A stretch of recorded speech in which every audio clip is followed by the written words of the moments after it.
Assalamualaikum warahmatullahi wabarakatuh. Perkenalkan, nama saya Irfan Maulana Ramdhani dari Fakultas Teknik dan Ilmu Komputer, Prodi Teknik Industri, NPM 6321600039. Di sini saya akan mempresentasikan hasil review buku yang berjudul Perancangan dan Pengembangan Produk Manufaktur oleh Profesor Dr. Agustinus Purnairawan, IPM, dan diterbitkan oleh Andi, tahun terbit 2017. Buku perancangan dan pengembangan produk manufaktur. Hal pertama yang harus diperhatikan dalam perancangan adalah perancangan produk. Poin yang pertama adalah perancangan produk.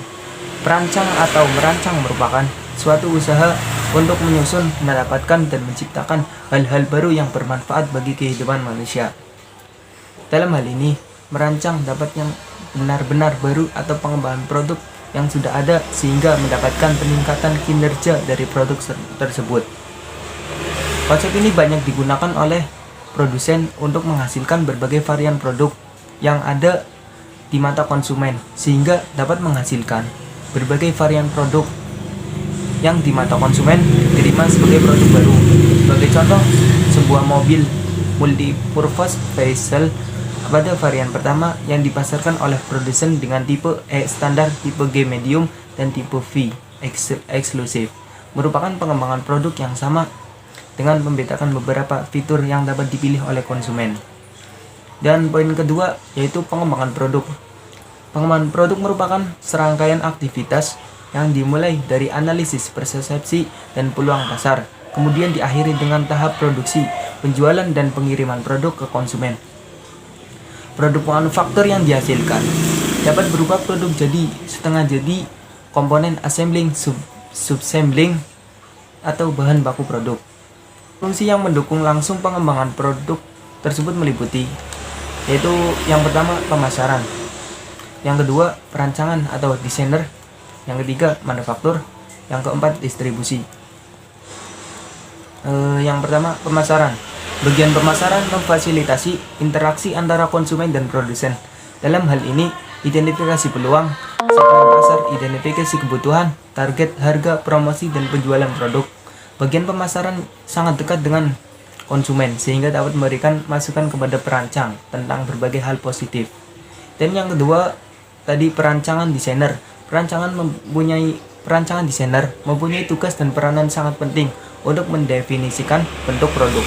Contohnya desain engineering seperti mekanik, elektrik, software, dan lain-lain. Termasuk desain industri yang meliputi estetik dan ergonomi. Yang ketiga, manufaktur. Bagian manufaktur berfungsi untuk merancang dan mengoperasikan sistem produksi pada proses produksi produk manufaktur, pembelian, distribusi, instalasi, tetapi dengan harga yang kompetitif. Dan yang keempat yaitu distribusi. Bagian distribusi bertugas untuk mendistribusi produk ke konsumen melalui sistem distribusi dan memastikan produk dapat diterima oleh konsumen dengan tepat waktu, dengan kualitas yang tetap terjaga dengan baik. Kecepatan dan ketetapan dalam distribusi produk akan menghasilkan kinerja produk dan kinerja pemasaran produk yang baik. Yang ketiga, fase perancangan produk. Proses pengembangan produk merupakan urutan langkah atau kegiatan di mana suatu perusahaan pengembangan produk berusaha untuk menyusun, merancang, dan mengoperasikan suatu produk sehingga dapat dimanfaatkan oleh konsumen dan kemudian perusahaan mendapatkan keuntungan. Proses pengembangan produk meliputi kegiatan sebagai berikut. Yang pertama, perencanaan, ada pengembangan konsep, dan ada perencanaan tingkat sistem, perancangan detail, pengujian dan perbaikan, produksi awal, peluncuran produk. Proses pengembangan produk dari awal sampai akhir. Produk manufaktur merupakan suatu proses dengan beberapa tahapan yang saling bergantungan satu dengan yang lain. Kesuksesan dalam perancangan dan pengembangan produk dipengaruhi oleh kapasitas tim pengembangan produk. Secara umum, kita memahami bahwa kunci keberhasilan suatu perusahaan dalam pengembangan produk manufaktur antara lain yaitu sebagai berikut. Yang satu, kemampuan untuk memiliki dan mempertahankan satu dan beberapa keunggulan competitive advantage atau keunggulan kompetitif yang sangat diperlukan. Jadi sehingga perusahaan dapat terus eksis di tengah persaingan dengan para pesaing yang juga berusaha menghasilkan keunggulan yang berbeda dan terus mempertahankannya. Yang kedua, kemampuan untuk membedakan diri di mata konsumen dari kompetitor. Konsumen cenderung membandingkan apa yang kita dihasilkan dengan apa yang dihasilkan oleh kompetitor kita. Kemampuan untuk membedakan diri secara positif menjadi bagian terpenting dalam mencapai kesuksesan. Dan yang ketiga yaitu bekerja dengan biaya rendah atau mendapatkan laba yang lebih tinggi. Seringkali perusahaan tidak dapat mempertahankan efisiensi dalam melaksanakan operasinya, sehingga produk yang dihasilkan menjadi mahal. Hal ini menjadi catatan tersendiri bagi konsumen, terlebih jika produk tersebut mahal, namun kualitas produk dan layanan servis yang diperoleh konsumen hanya standar saja.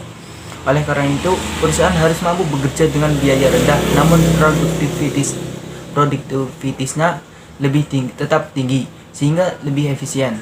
Demikian review buku yang saya presentasikan, kurang lebihnya saya mohon maaf. Wassalamualaikum warahmatullahi wabarakatuh.